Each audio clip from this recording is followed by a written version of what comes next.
Imaginez-vous debout devant des centaines de personnes, sur le point de célébrer la plus grande réussite de votre vie, quand soudain votre bonne vous embrasse et vous murmure que votre vie est en danger. C'est exactement ce qui est arrivé à Joseph, un riche millionnaire nigérian, lors de ce qui était censé être la meilleure soirée de sa vie. Comment un baiser inattendu a-t-il tout changé? Comment une pauvre bonne est-elle devenue l'héroïne de la soirée? Découvrez-le maintenant. Musique, les jardins de la maison Bellow brillaient sous le soleil de l'après-midi.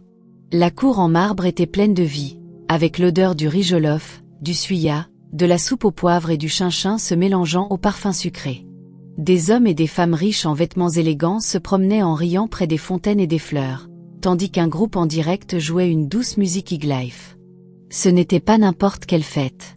Joseph Bellow, 32 ans et PDG de Bellow Industries, avait signé un contrat de 50 millions de dollars avec une compagnie pétrolière, le plus important de l'histoire de l'entreprise. Cela sécuriserait leur avenir et prouverait qu'il était l'un des jeunes hommes d'affaires les plus intelligents du Nigeria. Des reporters se déplaçaient dans la foule, prenant des notes et des photos. Joseph se tenait près de la scène extérieure dans un costume noir élégant, ses yeux pleins de fierté, mais aussi fatigué par des mois de travail acharné. Il se rappelait les longues nuits, les négociations échouées et même les ennemis essayant de l'arrêter. Mais maintenant, il avait réussi. Sa défunte mère aurait été fière. Son père, autrefois fort et puissant, était maintenant dans un lit d'hôpital, sa mémoire disparue après un accident. Alors que Joseph attendait son moment pour parler, il remarqua ses deux oncles debout près de l'avant de la foule. L'oncle Amika, l'aîné des deux, était un homme grand avec un ventre bedonnant et un froncement permanent sur le visage. Il portait un agbada coûteux qui coûtait probablement plus que le salaire mensuel de la plupart des gens. L'oncle Obora, l'oncle cadet, était plus mince et avait l'air plus rusé, toujours en train d'observer, toujours en train de calculer. Les deux hommes souriaient maintenant, mais Joseph avait appris depuis longtemps à ne pas faire confiance à ses sourires. Depuis l'accident de son père, ses oncles tournaient autour de l'entreprise familiale comme des vautours, demandant toujours de l'argent, voulant toujours une plus grande part de la compagnie, se plaignant toujours de mériter plus de reconnaissance pour leurs contributions. « Mesdames et messieurs », annonça le maître de cérémonie, sa voix résonnant à travers les haut-parleurs stratégiquement placés autour du lieu extérieur. « Veuillez applaudir notre hôte, l'homme de l'heure, le brillant jeune PDG qui vient de conclure le plus gros contrat de l'histoire de Bellow Industries, Monsieur Joseph Bellow. » La foule éclata en applaudissements tonitruants. Les gens se levèrent de leur table, applaudissant avec enthousiasme. Des photographes se précipitèrent en avant, leurs appareils photo flashant. Joseph ajusta son nœud papillon, prit une profonde inspiration et marcha vers la scène. Ses chaussures en cuir italien poli cliquetaient contre le sol en marbre à chaque pas. Il pouvait sentir le poids de centaines d'yeux sur lui, l'attente dans l'air. C'était son moment, le point culminant d'années de sacrifice et de dévouement. Il monta les 3 marches jusqu'à la scène et se tint derrière le microphone. Les applaudissements s'estompèrent lentement et tous les yeux se tournèrent vers lui avec attente. Certaines personnes étaient encore debout, attendant d'entendre ce qu'il dirait. Ses partenaires d'affaires de la compagnie pétrolière étaient assis à la table de devant, souriant fièrement. Ses oncles se tenaient ensemble, leurs expressions indéchiffrables. C'était ça. C'était son moment de briller. Il ouvrit la bouche pour parler. « Bonsoir à tous. Je veux vous remercier tous pour... » Soudain, du coin de l'œil, il vit un mouvement. Une silhouette en uniforme bleu simple courait vers la scène, se faufilant entre les tables avec une vitesse désespérée. Les gens se tournèrent pour regarder, confus. Les gardes de sécurité commencèrent à avancer. Mais la silhouette était trop rapide. Avant que quiconque puisse réagir, avant que quiconque puisse l'arrêter, avant que Joseph puisse même comprendre ce qui se passait, la silhouette l'atteignit. C'était Adana, la bonne de maison. Ce qui se passa ensuite sembla se dérouler au ralenti. Adana attrapa son visage avec les 2 mains, ses doigts pressant contre ses joues avec une force surprenante, et pressa fermement ses lèvres contre les siennes. La foule haleta collectivement, une vague de choc se propageant à travers la cour. Quelqu'un laissa tomber un verre, le bruit du cristal brisé coupant le silence stupéfait. Les yeux de Joseph s'écarquillèrent de choc et de confusion absolue. Que faisait-elle? Avait-elle perdu la tête? Était-ce une sorte de crise? Mais ensuite, elle murmura contre ses lèvres, sa voix urgente et tremblante de peur. « Monsieur, embrassez-moi en retour ou votre vie est en danger. S'il vous plaît, faites-moi confiance. » Joseph essaya de s'éloigner, ses mains remontant pour pousser ses épaules. La confusion, la colère et l'embarras l'envahirent. Sa réputation était en train d'être détruite devant tout le monde.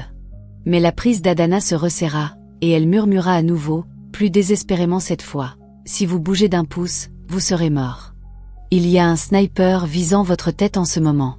S'il vous plaît, monsieur, je vous supplie de me faire confiance. » L'esprit de Joseph s'emballa. Un sniper? De quoi parlait-elle? Cela devait être de la folie. Mais quelque chose dans sa voix, quelque chose de désespéré et de sincère, quelque chose dans ses yeux qui le suppliait le fit hésiter. Contre chaque instinct qui lui criait de la repousser.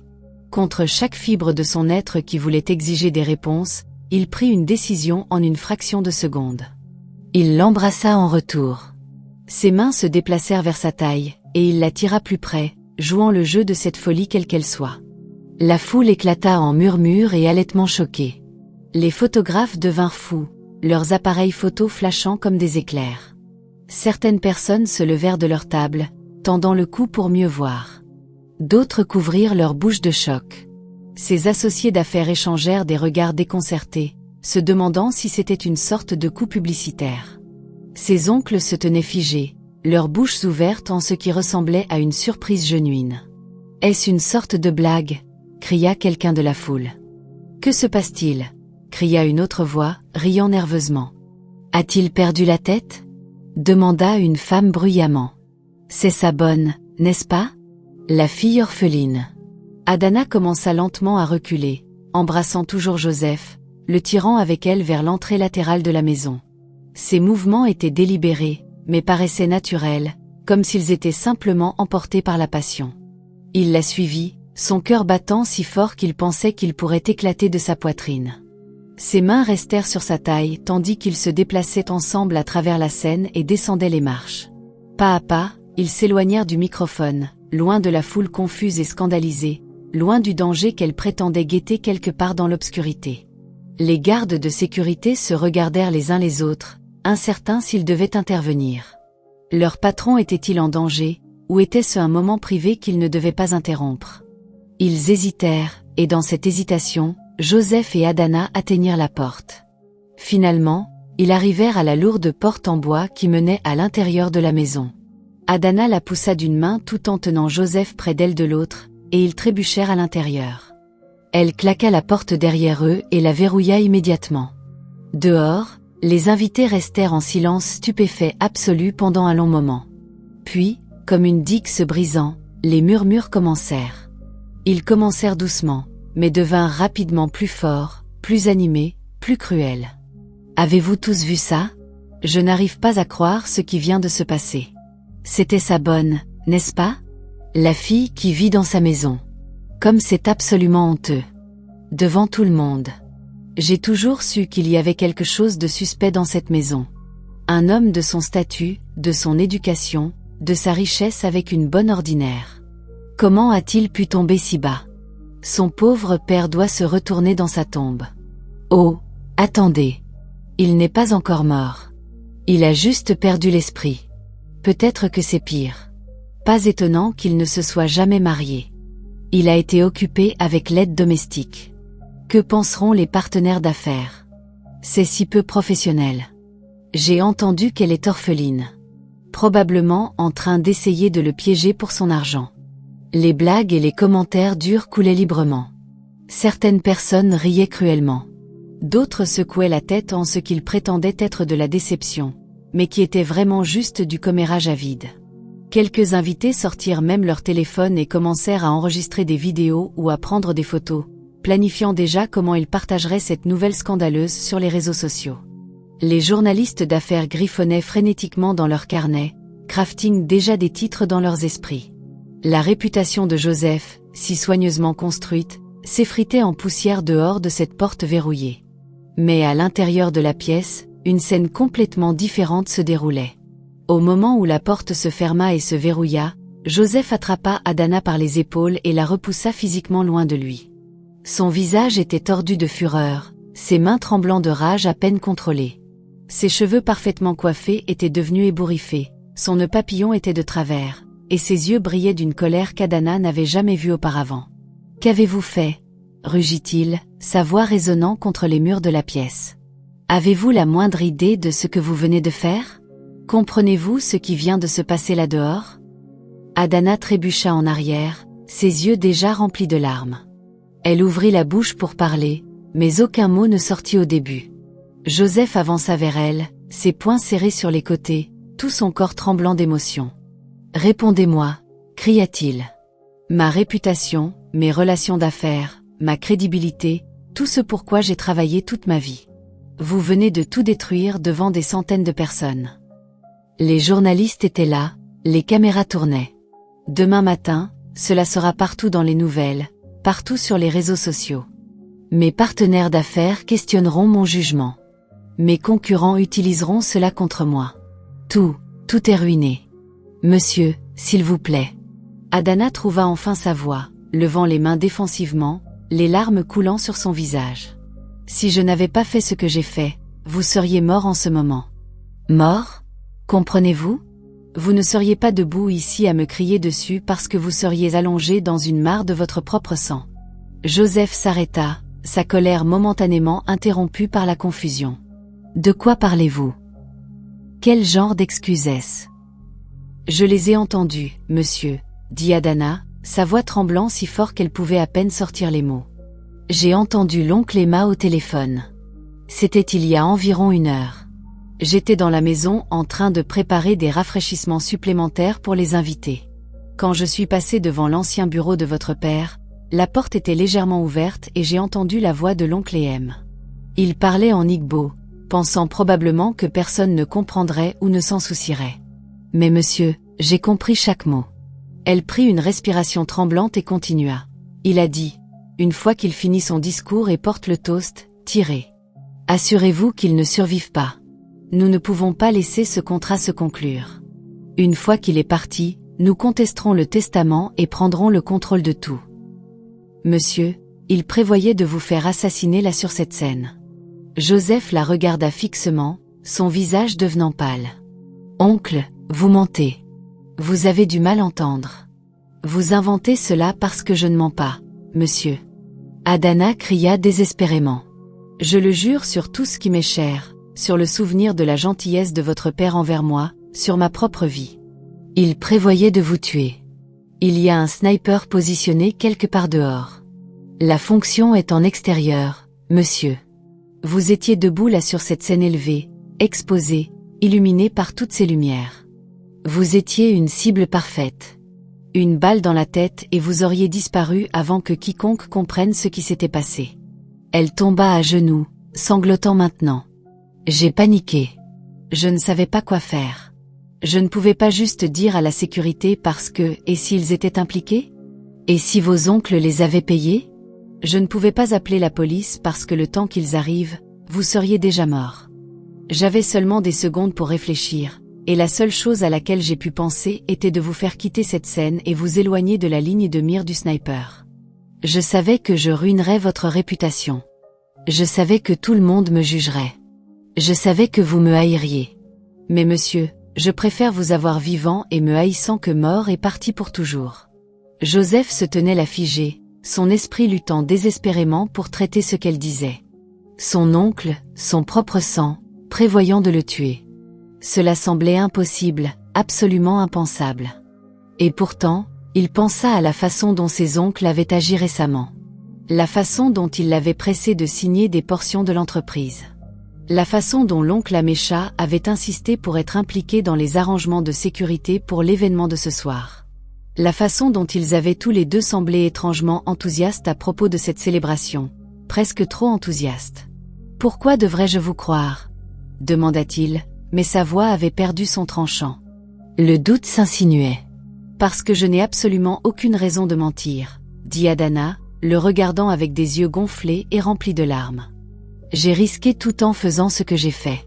Mon travail, ma maison, ma réputation, peut-être même ma vie, parce que si vos oncles découvrent que j'ai interféré, ils pourraient s'en prendre à moi aussi. Mais je ne pouvais pas vous laisser mourir, monsieur. Je ne pouvais pas rester là et vous regarder vous faire tuer quand j'avais le pouvoir de l'arrêter, même si l'arrêter signifiait détruire nos deux vies d'une manière différente. Joseph se détourna d'elle, passant les deux mains dans ses cheveux, tirant dessus de frustration et de confusion. Tout son monde tournoyait hors de contrôle. Il sortit son téléphone de main tremblante et composa le numéro de son chef de la sécurité. Un homme nommé Ibrahim qui avait été avec la famille pendant 15 ans. « Ibrahim », dit-il quand l'homme répondit, essayant de garder sa voix stable. « C'est extrêmement urgent. J'ai besoin que vous vérifiez les périmètres de la propriété immédiatement. Vérifiez chaque bâtiment qui a une ligne de vue sur la cour extérieure. Cherchez quiconque de suspect, surtout quiconque avec des armes. Vérifiez les toits, les fenêtres, partout, mais soyez discrets. Ne laissez personne savoir que j'ai ordonné cela, surtout pas mes oncles. Monsieur. La voix d'Ibrahim était confuse et inquiète. Est-ce que tout va bien? Nous avons entendu ce qui s'est passé sur la scène. Peu importe cela. Joseph le coupa sèchement. Faites juste ce que je demande. Vérifiez les snipers maintenant et rappelez-moi immédiatement quand vous trouvez quelque chose. Des snipers? Monsieur, êtes-vous sérieux? Ibrahim, je dis, je n'ai jamais été plus sérieux de toute ma vie. Vérifiez maintenant. Il raccrocha et regarda Adana qui était encore agenouillée sur le sol, sa robe jaune tachée de ses larmes. Ils attendirent dans un silence tendu et douloureux. Les sons étouffés de la fête continuant dehors filtraient à travers les murs. Les gens mangeaient encore, buvaient encore, comméraient encore sur ce qu'ils avaient vu. 5 minutes passèrent comme 5 heures. Joseph faisait les 100 pas comme un animal en cage. Adana restait sur le sol, trop effrayée et épuisée pour bouger. Finalement, après ce qui sembla une éternité, son téléphone sonna. Il répondit à la première sonnerie. « Monsieur », la voix d'Ibrahim était tendue et choquée. « Nous avons trouvé quelqu'un, un homme avec un fusil de sniper à haute puissance sur le toit du bâtiment directement en face de votre propriété. Il avait une vue claire sur la scène. Monsieur, le fusil était chargé et prêt. S'il avait appuyé sur la détente, la voix d'Ibrahim s'estompa, les implications trop horribles pour être complétées. Joseph sentit ses jambes presque céder sous lui. Il attrapa le bord d'une table proche pour se soutenir, ses jointures devenant blanches. « L'avez-vous appréhendé ?» demanda Joseph, sa voix à peine au-dessus d'un murmure. « Oui, monsieur. Nous l'avons détenu. Il demande un avocat et refuse de parler, mais nous avons trouvé son téléphone. Il y a des messages textes, des confirmations de paiement, des instructions détaillées sur le coup. Monsieur, c'était une tentative d'assassinat professionnel. Amenez-le à l'entrée principale, ordonna Joseph, sa voix devenant plus forte alors que le choc se transformait en fureur froide. Ne laissez personne le voir encore. Gardez-le caché jusqu'à ce que je vous donne d'autres instructions. Et Ibrahim, vérifiez son téléphone pour savoir qui l'a embauché. Je veux des noms. Monsieur, nous avons déjà vérifié. Les messages proviennent de 2 numéros de téléphone. Nous les avons tracés. Monsieur, je suis désolé de vous dire cela, mais les numéros sont enregistrés au nom de votre oncle et de l'oncle Waora. Le téléphone glissa presque de la main de Joseph. Il ferma les yeux, combattant des émotions qu'il ne pouvait même pas nommer. Trahison, douleur, rage, incrédulité. Ses propres oncles, les frères de son père, des hommes qu'il avait tenus bébé, des hommes qui avaient assisté à sa remise de diplôme universitaire, des hommes qui avaient mangé à sa table, dormi sous son toit, bénéficié de la générosité de sa famille pendant des décennies. Ils avaient essayé de le faire assassiner. Il raccrocha sans un mot de plus, et se tourna lentement pour regarder Adana. Elle était encore sur le sol, le regardant avec des yeux effrayés et pleins d'espoir. Il marcha vers elle, et à sa surprise, s'agenouilla à côté d'elle. Sa colère était partie maintenant, remplacée par quelque chose d'autre entièrement. « Vous disiez la vérité, » dit-il doucement. « Ils ont vraiment essayé de me tuer. Et vous? Vous avez sauvé ma vie. » De nouvelles larmes coulèrent sur les joues d'Adana. « Je suis désolé d'avoir tout ruiné pour vous, monsieur. Je suis désolé d'avoir détruit votre réputation. Je ne savais pas quoi faire d'autre. »« Ne vous excusez pas, » dit Joseph, et sa voix se brisa d'émotion. « Vous avez fait la seule chose que vous pouviez faire. Vous m'avez sauvé. Il l'aida à se lever. Et pendant un moment, ils restèrent juste là. Deux personnes dont les vies avaient été changées à jamais en l'espace de 20 minutes. Mais le chagrin de Joseph se durcit rapidement en quelque chose d'autre. De la détermination. Ses oncles voulaient le détruire. Ils voulaient son entreprise, sa richesse, sa vie. Bien. Il leur donnerait exactement ce qu'ils méritaient. Il les exposerait devant tout le monde juste comme ils avaient prévu de le tuer devant tout le monde. « Venez avec moi », dit-il à Adana, prenant sa main. « Ce n'est pas encore fini. Laissez-moi vous parler de Joseph Bellow. Avant de continuer avec ce qui s'est passé ensuite, vous devez comprendre qui était cet homme et comment il est devenu la personne debout dans cette pièce. Joseph était né dans la richesse et le privilège. Oui, mais sa vie n'avait jamais été facile. Il était le fils unique du chef Emmanuel Bellow, l'un des hommes d'affaires les plus réussis et respectés du Nigeria. Le chef Emmanuel avait construit sa fortune à partir de rien. Commençant comme un petit commerçant à Onitsha et construisant finalement un empire qui couvrait l'immobilier, le pétrole, la fabrication et les affaires d'import-export. Il était connu à travers Lagos comme un homme d'intégrité, quelqu'un dont la parole était son engagement, quelqu'un qui donnait généreusement aux œuvres de charité et aidait d'innombrables personnes à sortir de la pauvreté. Mais la naissance de Joseph était venue à un coup terrible. Sa mère, Chioma, une belle femme connue pour sa gentillesse et son intelligence, avait eu des complications pendant l'accouchement. Les médecins avaient tout essayé, mais elle s'était vidée de son sang avant qu'ils puissent la sauver. Le bébé Joseph survécut, mais il ne connaîtrait jamais le toucher de sa mère, n'entendrait jamais sa voix, ne sentirait jamais son amour. Cette tragédie hanta le chef Emmanuel pour le reste de sa vie. Il regardait son fils et voyait à la fois sa plus grande joie et sa plus profonde douleur. Pour compenser la perte de Chioma, le chef Emmanuel versa tout son amour dans l'éducation de Joseph. Il donna au garçon tout ce qu'il pouvait. Les meilleures nourrices, les meilleures écoles, les meilleures opportunités. Joseph fréquenta l'école Corona à Lagos, puis le King's College pour l'enseignement secondaire. Quand ce fut le moment de l'université, le chef Emmanuel l'envoya à l'université d'Oxford en Angleterre, où Joseph étudia l'économie et l'administration des affaires. Après son diplôme de premier cycle, Joseph alla à la Harvard Business School pour son MBA, gradué en tête de sa classe. Mais toute cette éducation et ce privilège venaient avec un prix. Joseph grandit seul. Il était entouré de serviteurs, de tuteurs et de gardes du corps. Mais il avait peu de vrais amis. Les autres enfants de son âge étaient soit intimidés par sa richesse, soit voulaient se lier d'amitié avec lui seulement pour ce qu'il pouvait leur donner. En Angleterre et en Amérique, il était toujours vu comme l'enfant africain riche.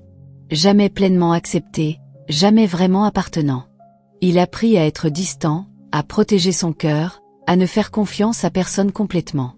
Il n'eut jamais de petit ami, n'expérimenta jamais de romance adolescente, n'apprit jamais à se connecter avec les femmes sur un niveau émotionnel. Toute sa vie fut consommée par le fait de vivre à la hauteur des attentes de son père et de se préparer à prendre en charge l'entreprise familiale. Il se disait que l'amour était un luxe qu'il ne pouvait pas se permettre, que les relations étaient des distractions, qu'il n'avait besoin de personne. Puis il y a 2 ans, la tragédie frappa à nouveau. Le chef Emmanuel rentrait chez lui d'une réunion d'affaires quand sa voiture fut impliquée dans un terrible accident. Le rapport officiel de la police disait que c'était une panne de frein, juste un tragique dysfonctionnement mécanique. Mais le timing était suspect. Cela s'était produit juste des jours après que le chef ait annoncé des changements majeurs à son testament. Des changements qui donneraient à Joseph le contrôle complet et réduiraient significativement l'héritage de ses frères. L'accident laissa le chef Emmanuel vivant, mais avec une grave blessure traumatique au cerveau. Il survécut à l'opération, mais quand il se réveilla, sa mémoire était partie. Il ne reconnaissait pas son fils. Il ne se rappelait pas sa femme. Il ne se rappelait pas avoir construit son empire commercial. Il était juste un vieil homme qu'on fut piégé dans une prison de souvenirs oubliés, vivant dans une chambre d'hôpital privé avec des soins infirmiers 24 heures sur 24. À seulement 29 ans, Joseph dut prendre en charge tout. L'entreprise, les propriétés, les investissements, les fondations caritatives, les centaines d'employés qui dépendaient de Bellow Industries pour leur subsistance. C'était accablant et terrifiant. Il travaillait 18 heures par jour, s'enseignant sur le tas, faisant des erreurs et apprenant d'elles, grandissant lentement dans le rôle que son père lui avait préparé. Mais ses oncles rendaient tout plus difficile. L'oncle Emma et l'oncle Obora, les jeunes frères de son père, avaient toujours été jaloux. Ils avaient travaillé pour l'entreprise au fil des ans, oui, mais dans des positions mineures. Le chef Emmanuel ne leur avait jamais pleinement fait confiance avec un vrai pouvoir parce qu'il connaissait leur caractère. Ils étaient avides, paresseux, toujours à la recherche de raccourcis. Quand Joseph prit le relais, ils commencèrent immédiatement à faire des demandes. Ils voulaient des positions exécutives pour lesquelles ils n'étaient pas qualifiés. Ils voulaient de plus grandes parts des profits de l'entreprise. Ils voulaient l'accès aux fonds de l'entreprise pour leurs dépenses personnelles. Ils voulaient. Joseph avait essayé d'être juste. Il leur donna des allocations raisonnables. Il les impliqua dans certaines décisions d'affaires mineures. Il les invita à des événements familiaux. Mais ce n'était jamais assez. Et maintenant, ils réalisaient avec une clarté horrible qu'ils avaient décidé que s'ils ne pouvaient pas avoir l'entreprise par la persuasion, ils la prendraient par le meurtre. Et maintenant, laissez-moi vous parler d'Adana parce que son histoire est tout aussi importante pour comprendre ce qui s'est passé cette nuit-là. Adana Nanko avait 28 ans. Elle était née de parents qu'elle n'avait jamais connus. En tant que nourrisson, elle avait été abandonnée aux portes de l'orphelinat Saint-Mariès en périphérie de Lagos. Les nonnes qui dirigeaient l'orphelinat lui avaient donné le nom Adana, qui signifie fille du père en Igbo, espérant que Dieu serait le père qu'elle n'avait pas sur terre. Grandir dans l'orphelinat était dur. Il n'y avait jamais assez de nourriture, jamais assez de vêtements, jamais assez d'attention à distribuer. Les enfants plus âgés maltraitaient les plus jeunes. Les nonnes faisaient de leur mieux, mais elles étaient dépassées et sous-financées. Adana apprit tôt à être calme, à ne pas causer de problèmes, à être reconnaissante pour les petites gentillesses qui venaient à elle. Mais tout changea quand elle eut 8 ans. Le chef Emmanuel Bellow avait commencé un programme caritatif pour soutenir les orphelinats à travers Lagos. Il ne se contentait pas d'écrire des chèques. Il visitait réellement les institutions, rencontrant les enfants, comprenant leurs besoins. Quand il vint à Saint-Mariès, Adana était dans la cour en train de lire un vieux livre abîmé sur l'histoire nigériane. Tandis que les autres enfants se pressaient autour du riche visiteur, espérant des bonbons ou des cadeaux. Adana s'assit sous un arbre, absorbé par sa lecture. Le chef Emmanuel la remarqua. Il s'approcha et demanda ce qu'elle lisait. Adana, timide mais excitée de partager, lui parla du livre, des histoires de héros et de leaders nigérians. Ils parlèrent pendant presque 1 heure. Le chef fut impressionné par son intelligence, sa curiosité, sa dignité, malgré ses circonstances. À partir de ce jour, il prit un intérêt spécial pour son éducation. Il arrangea pour qu'elle fréquente une bonne école primaire. Il lui fournit des livres, des uniformes, des fournitures. Il la visitait régulièrement, demandant toujours sur ses études, l'encourageant toujours à travailler dur. Au fur et à mesure qu'elle grandissait, il l'aida à entrer dans une bonne école secondaire. Il devint la figure paternelle qu'elle n'avait jamais eue. Quand Adana eut 18 ans et était sur le point de quitter l'orphelinat, le chef Emmanuel fit quelque chose d'extraordinaire. Il la ramena chez lui et lui donna un emploi. Mais ce n'était pas n'importe quel emploi. Il vit en elle un potentiel que les autres avaient manqué. Il la forma personnellement à la gestion domestique, au registre financier, à la supervision du personnel. Il l'inscrivit à des cours universitaires à temps partiel. Il la traita comme la fille qu'il n'avait jamais eue, l'enfant que le destin lui avait pris quand Kyoma mourut. Pour le chef Emmanuel, Adana représentait la rédemption, une chance d'être le père qu'il avait toujours voulu être, mais ne pouvait pas l'être pleinement pour Joseph, qui était absent à l'école si souvent.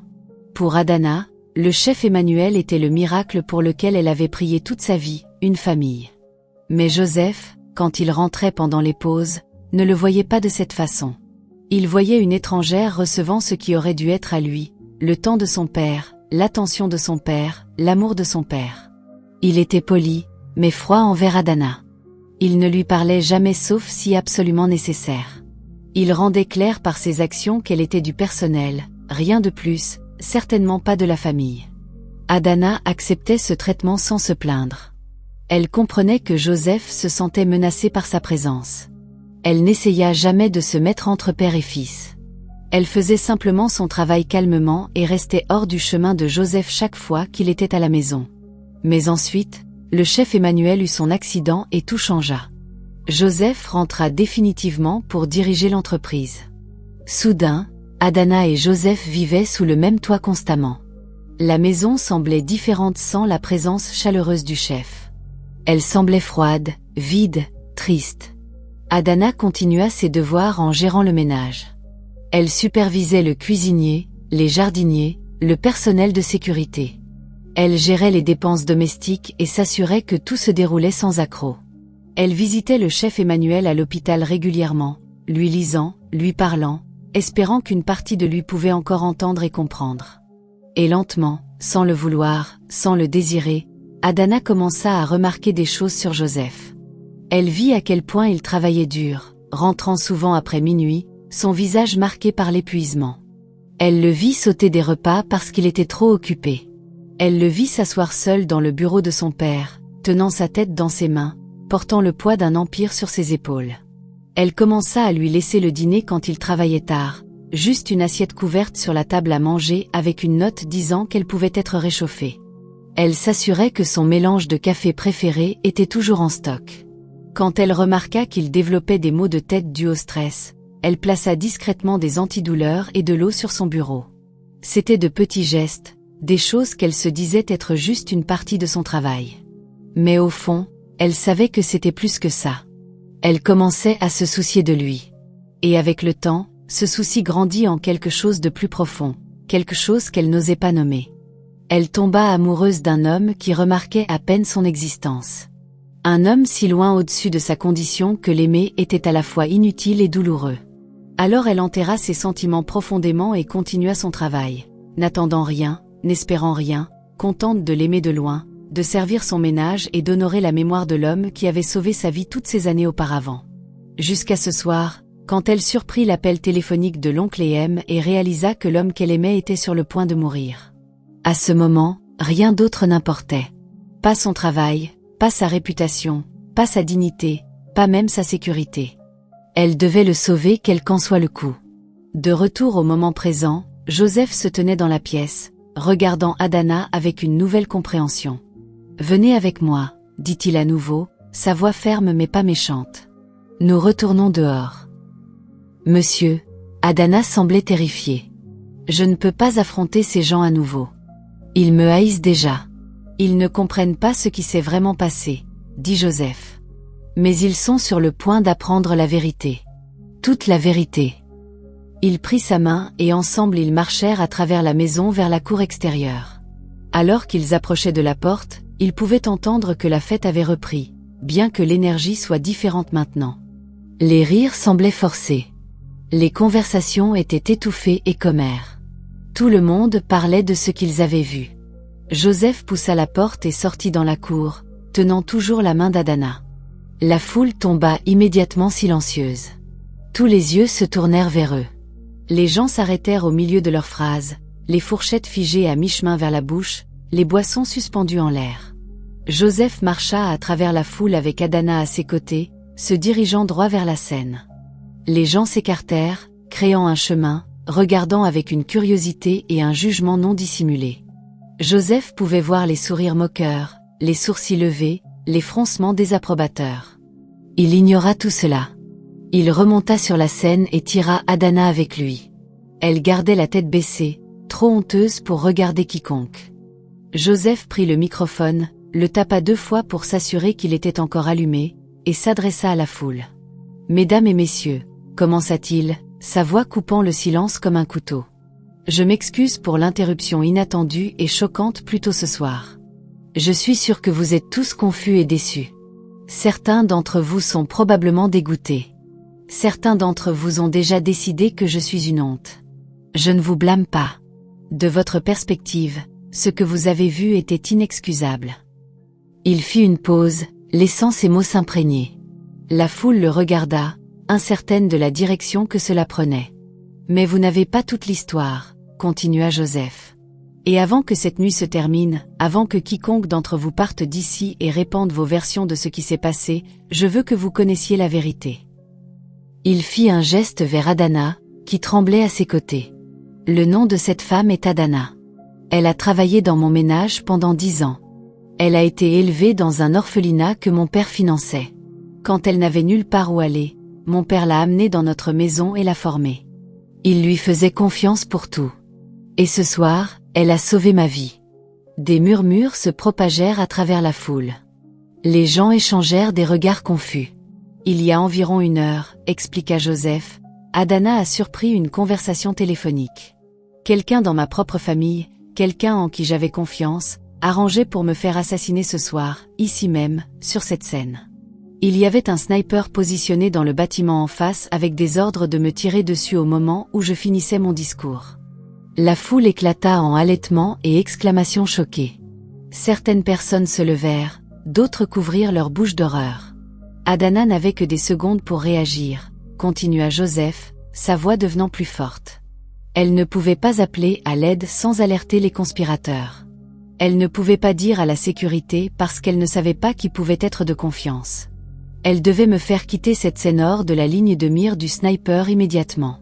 Alors, elle a fait la seule chose à laquelle elle pouvait penser à ce moment. Elle a créé une distraction si dramatique que je n'aurais pas le choix que de quitter la scène avec elle. Il regarda Adana qui pleurait silencieusement. Elle savait que cela ruinerait sa réputation. Elle savait que vous la jugeriez tous. Elle savait que je serais en colère contre elle. Elle savait qu'elle pourrait perdre son travail, sa maison, tout.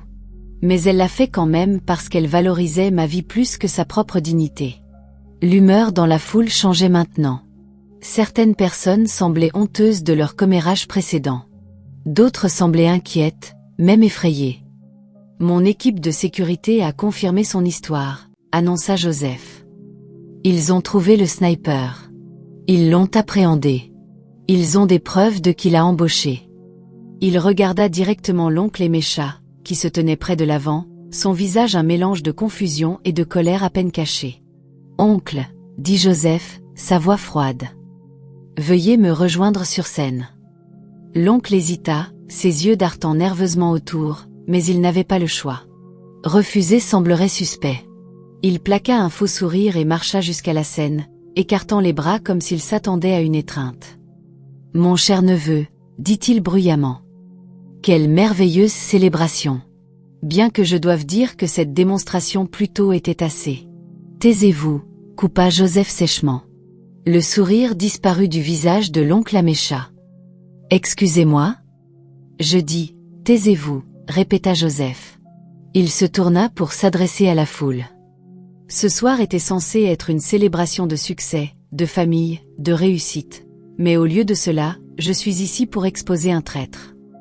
La foule haleta. Le visage de l'oncle Emesha devint blanc. Mon équipe de sécurité vient d'appréhender un sniper du bâtiment en face, annonça Joseph. Ibrahim, amenez-le. La foule s'écarta tandis que 2 gardes de sécurité traînaient un homme en vêtements sombres à travers la cour. Les mains de l'homme étaient liées, son visage défiant. Ils l'amenèrent au pied de la scène. « Dites-leur » ordonna Joseph. « Dites-leur qui vous a embauché. » Le sniper le regarda avec mépris, mais ne dit rien. « Votre téléphone a déjà été saisi » continua Joseph. « Nous avons vos messages, vos reçus de paiement, tout, alors vous pourriez aussi bien parler. » Le sniper regarda l'oncle Emma, puis revint à Joseph. Finalement, il parla. « Il m'a embauché, » dit-il, hochant la tête vers l'oncle Emma. « Lui et son frère.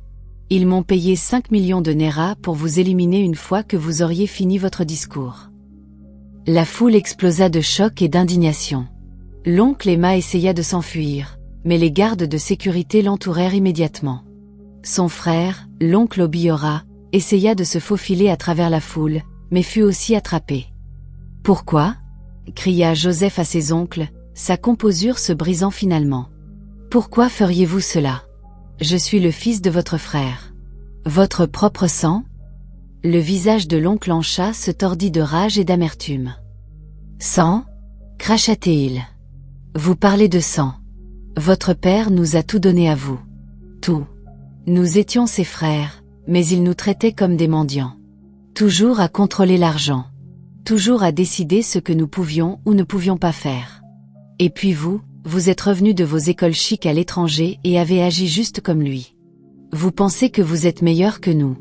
Vous pensez que vous méritez tout cela. Nous avons construit cette entreprise aussi. L'oncle Obiora cria.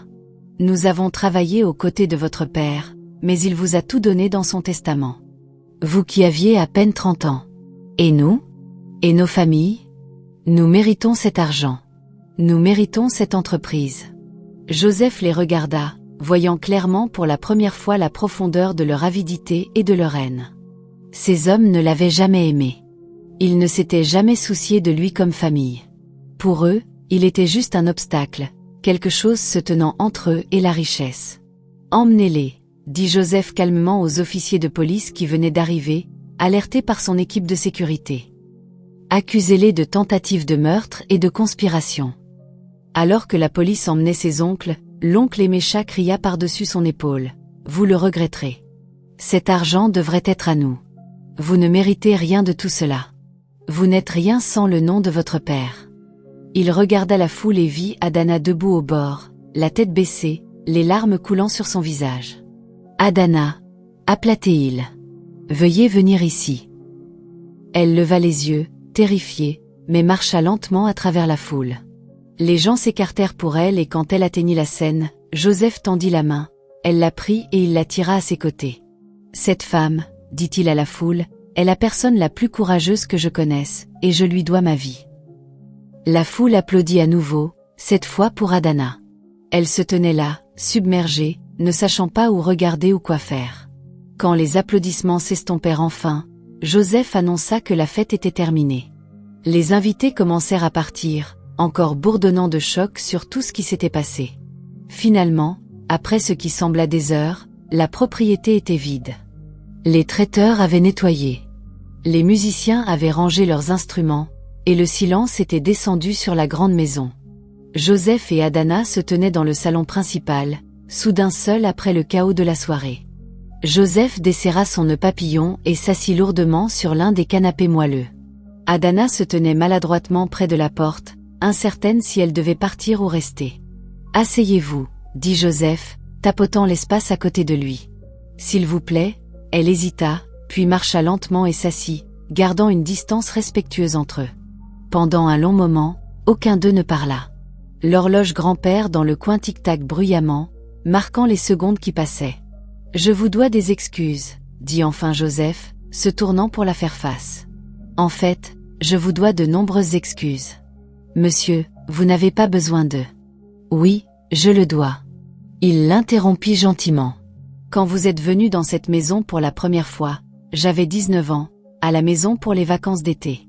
J'ai vu comment mon père vous traitait, comment il se souciait de vous, et je l'ai haï. J'ai haï qu'il vous donne l'attention que je sentais devoir être la mienne.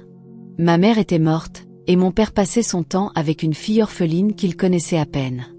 J'étais jaloux et amer. » Adana regarda ses mains, ne disant rien. « Au fil des ans, continua Joseph, je vous ai regardé grandir. Je vous ai regardé devenir intelligente, capable, gentille. Je regardais mon père vous faire confiance avec de plus en plus de responsabilités. Et au lieu de vous apprécier, au lieu d'être reconnaissant pour tout ce que vous faisiez pour notre famille, je suis resté froid. Je vous ai traité comme si vous étiez invisible, comme si vous n'importiez pas. Vous aviez tout à fait le droit, monsieur, dit Adana doucement. J'étais juste. Ne. Joseph la coupa. Ne vous diminuez pas. Vous n'avez jamais été juste quoi que ce soit. Mon père a vu quelque chose en vous que j'étais trop aveugle et trop fier pour voir. Il a vu votre cœur. Il tendit la main et prit doucement la sienne. Elle le regarda, surprise. Ce soir, vous avez sauvé ma vie, dit-il, sa voix épaisse d'émotion. Vous auriez pu mourir aussi. Ce sniper aurait pu vous tirer dessus, mais vous n'y avez pas pensé, n'est-ce pas? Vous avez seulement pensé à me sauver. Des larmes montèrent à nouveau aux yeux d'Adana. Je ne pouvais pas les laisser vous tuer, monsieur. Je ne pouvais pas. Pourquoi? Demanda Joseph, ses yeux sombres cherchant les siens. Pourquoi avez-vous risqué tout pour quelqu'un qui vous a traité si mal? Adana se mordit la lèvre, hésitant. Puis, d'une voix à peine au-dessus d'un murmure, elle dit: Parce que je me soucie de vous, monsieur. Je l'ai toujours fait. Joseph sentit quelque chose changer dans sa poitrine. Je réalise quelque chose maintenant, dit Joseph lentement. Je comprends pourquoi mon père vous aimait tant. C'est parce que vous avez le genre de cœur qui est rare dans ce monde. Vous donnez sans attendre rien en retour. Vous aimez sans condition. Vous sacrifiez sans compter le coût. Il se rapprocha d'elle, tenant toujours sa main. Quand vous m'avez embrassé ce soir, dit-il, sa voix baissant plus bas. C'était pour sauver ma vie. Mais quand nos lèvres se sont touchées, quelque chose s'est passé que je n'attendais pas. Pour la première fois de ma vie, j'ai ressenti quelque chose que je n'avais jamais ressenti avant. Une connexion, une chaleur, un sentiment d'appartenance. Le cœur d'Adana battait la chamade. Elle ne pouvait pas croire ce qu'elle entendait. Je n'ai jamais eu de petit ami, admit Joseph. Je n'ai jamais été amoureux. Toute ma vie a été sur l'éducation, sur les affaires, sur le fait de vivre à la hauteur de l'héritage de mon père. J'ai été si concentrée sur le succès que j'ai oublié la connexion, l'émotion, l'amour. Mais à ce moment, quand vous m'avez tenu, quand vous m'avez embrassé, je me suis senti vivant d'une façon que je n'avais jamais expérimentée. Il leva la main et toucha doucement son visage, essuyant une larme qui avait coulé sur sa joue. Je sais que je ne vous mérite pas, dit-il. Je sais que j'ai été froid et distant et cruel.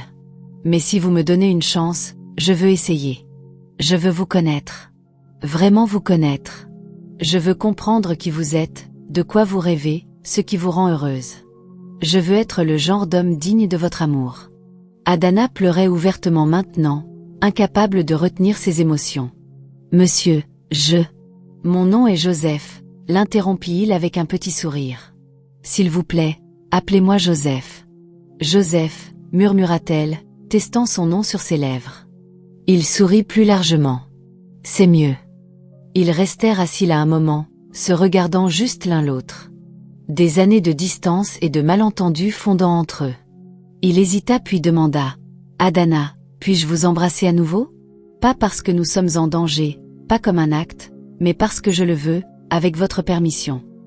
Le visage d'Adana rougit, un sourire timide apparaissant à travers ses larmes. Elle hocha lentement la tête, incapable de parler. Joseph se pencha en avant, et cette fois quand leurs lèvres se rencontrèrent, c'était différent. C'était doux, tendre, plein de promesses et de possibilités. C'était un baiser qui parlait de nouveaux débuts, de guérison, d'amour qui avait attendu patiemment dans l'ombre pour finalement entrer dans la lumière. Quand ils se séparèrent enfin, tous les deux souriaient. Au cours des semaines suivantes, Joseph et Adana passèrent chaque moment possible ensemble.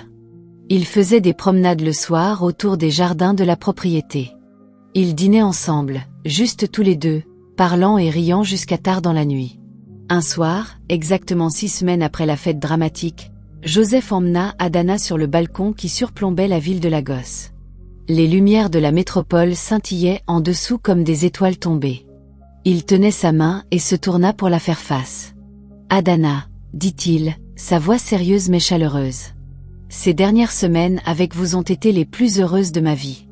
Vous m'avez montré ce que signifie aimer et être aimé.